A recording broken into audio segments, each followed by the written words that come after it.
Assalamualaikum warahmatullahi wabarakatuh.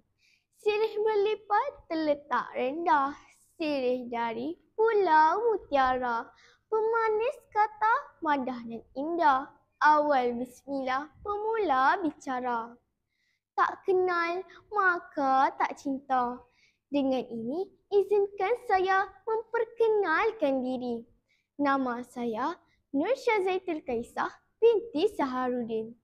Saya dari sekolah yang terletak di Pekan Masjid Tanah Melaka iaitu SK Dewan Taha berkod MBA 0045. Selain melancong, membaca buku merupakan hobi saya pada waktu lapang, di mana saya berpegang pada kata-kata pujangga, membaca jabatan ilmu. Dalam video ini, saya berasa amat teruja untuk berkongsi mengenai buku pilihan saya yang akan dibicarakan pada hari ini bertajuk Rumah Api. Untuk pengetahuan semua, buku ini telah dikarang oleh seorang penulis wanita yang dikenali sebagai Azaika. Buku ini juga telah diterbitkan di bawah syarikat penerbitan terkemuka iaitu SR Publication. Buku Rumah Api ini menceritakan tentang kesungguhan 3 orang remaja lelaki yang ingin merungkai kisah misteri di sebalik rumah api. Tema utama yang terdapat dalam novel ini ialah nilai persahabatan yang tinggi serta semangat yang tidak pernah kenal erti putus asa.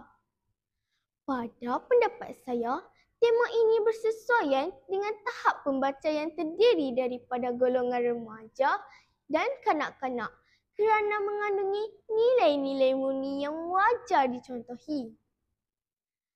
Jalan cerita mengenai novel ini menarik perhatian saya kerana mengisahkan tentang misteri sebuah rumah api peninggalan zaman British yang terletak di atas puncak bukit di sebuah perkampungan nelayan.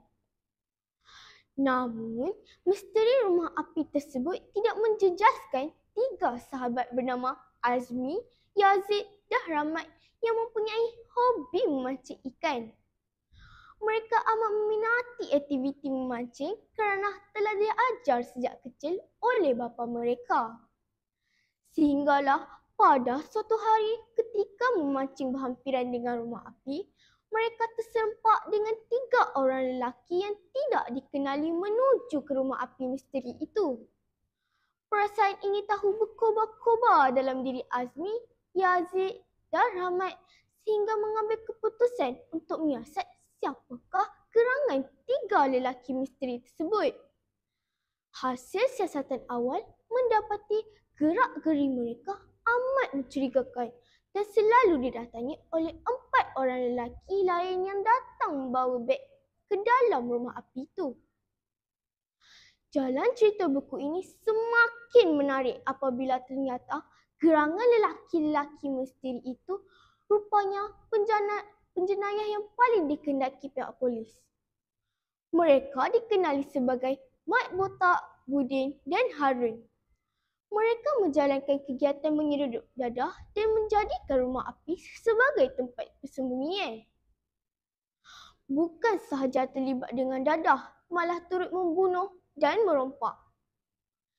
3 remaja tersebut berazam untuk membongkarnya apabila memperolehi petunjuk yang membantu penyiasatan mereka. Sehinggalah pada suatu hari ketika sedang menyiasat, Azmi dan Rahmat ditangkap oleh ketiga-tiga penjenayah itu. Manakala Yazid pula berjaya melarikan diri ke dalam hutan. Dia segera mendapatkan bantuan orang kampung dan pihak polis. Keadaan menjadi kritikal apabila Azmi dan Rahmat hampir dibunuh. Namun, kecekapan pihak polis berjaya menyelamatkannya. Bak kata pepatah Melayu, sepandai-pandai tupai melompat, akhirnya jatuh ke tanah jua. Inilah takdir yang menimpa penjenayah-penjenayah tersebut apabila mereka akhirnya ditewaskan oleh pihak polis.